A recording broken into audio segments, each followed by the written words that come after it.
அரசியல் களம் ஒரு பரபரப்பான கட்டத்தை எட்டியிருக்கிறது. செங்கோட்டையன் தனது எம்எல்ஏ பதவியை ராஜினாமா செய்திருக்கிறார். முன்னாடி பேசின அவரோட ஆதரவாளரான புகழேந்தி என்ன நிலைப்பாட்டை எடுத்தாலும் அவர் கட்டாயம் தெரிவிப்பார் அப்படின்னு குறிப்பிட்டிருந்தாரு. இப்ப ராஜினாமா கடிதத்தை கொடுத்ததுக்கு அப்புறமா இன்னைக்கு அடுத்த கட்ட நகர்வு என்ன, தன்னோட நிலைப்பாடு என்ன அப்படிங்கறத சொல்லுவாரா? குறிப்பா தாவேக்கால எப்போ அவர் இணைய இருக்காரு அப்படிங்கிற தகவல் ஏதேனும் அவர் தரப்புல இருந்தே தெரிவிக்கப்படுமா? நிச்சயமாக நாளை பாத்தீங்கன்னா ஒரு பக்கம் இவர் தாவாக்காவில் இணைகிறார். குறிப்பாக உதயநிதி ஸ்டாலின், தமிழக துணை முதலமைச்சர் உதயநிதி ஸ்டாலினுடைய பிறந்தநாள் விழா நாளை.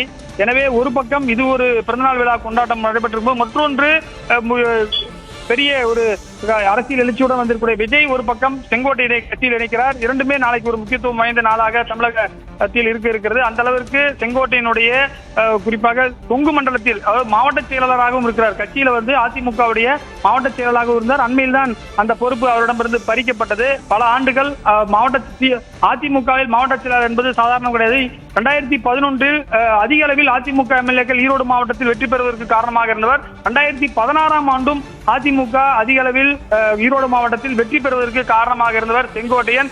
அதாவது இப்போது இருக்கக்கூடிய சீனியர்கள் 1977 ஆண்டு எம்எல்ஏ ஆனவர்களில் ஒரு சிலர் மட்டுமே தான் சட்டப்பேரவைக்கு அதிமுகவில் வருகிறார்கள். அந்த விரல் விட்டு எண்ணக்கூடிய நபர்களில் செங்கோட்டையன் ஒருவர். தன்னுடைய ஈரோடு மாவட்டத்தை கோட்டையாக, அதிமுகவின் கோட்டையாக கொங்கு மண்டலத்தை வைத்திருந்தவர். குறிப்பாக தமிழகத்தில் முக்கியமான போர்ட்போலியோவை ஹேண்டில் பண்ணவர்.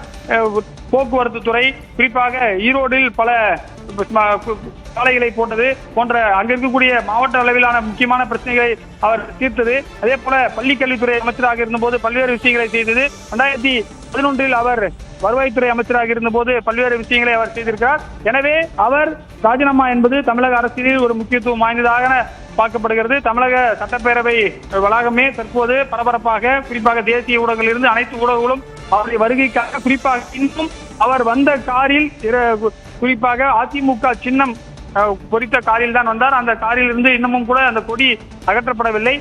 தற்போதுதான் ராஜினாமா செய்துவிட்டு அவர் வெளியில் வந்து என்ன மாதிரியான விஷயங்களை சொல்ல இருக்கிறார், எதனால் இந்த நிலைக்கு அவர் தள்ளப்பட்டார் போன்ற விஷயங்களுக்கு அவர் பதிலளிப்பார் என்று எதிர்பார்க்கப்படுகிறது. பிரியா. ரமேஷ், எம்ஜிஆர் காலம் முதலேயே அதிமுகவின் முகமாக செங்கோட்டையன் இருந்து வந்திருக்கிறார். கிட்டத்தட்ட அரசியல் 50 ஆண்டு காலத்தையும் கடந்திருக்கிறார்.